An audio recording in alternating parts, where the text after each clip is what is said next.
My name is John Canning. I live at 607 Jacksonia Street in the central north side. Two things that have been stated here that I hope you as a commission will get positive answers from these folks. One is if they're going to measure up to that gold standard of environmentally designed buildings. Certainly we wouldn't want anything less than that. And the second thing is, as I formerly lived in a community adjacent to the central north side, there's always this sound issue that I know you're going to hear about, and rightly so. But I've lived on the north side all my life. And quite honestly, I looked at this and I thought, slick. This looks real slick. And all the words they used were the same words I heard when they built Allegheny Center Mall, when they built Allegheny Center. The same words: pedestrian walkways, pedestrian friendly, beautiful trees. And yet, in fact, the mall is empty. And yet, in fact, half of the residential units are empty.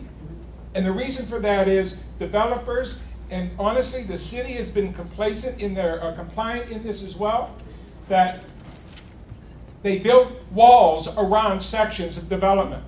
They built a 4-lane superhighway around the Allegheny Center and expected that to be friendly to the adjacent communities. If you look at that map, there's a highway and railroad that separates the North Shore from the rest of the North Side.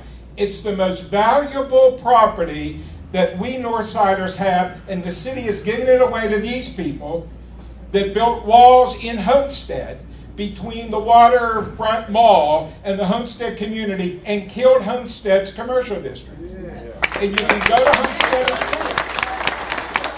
Because I've been to Homestead and I saw the mounds of dirt that blocked all the streets so that homesteaders and people that live in Munhall could not get down to their slick waterfront. And I don't like that kind of outside development. And I think that it's very harmful to the north side.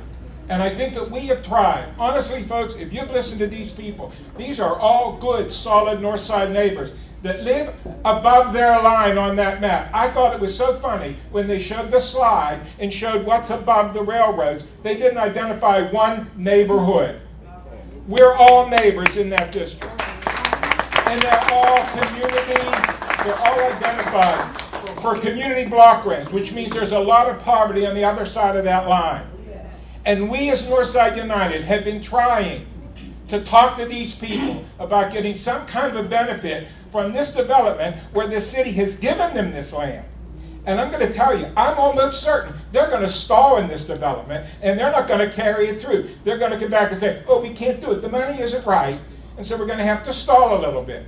And I think, honestly, folks, as a city planning commission, you should think city and not site. What impact is this going to have on the city? Not what impact is this going to have on the site. Fine.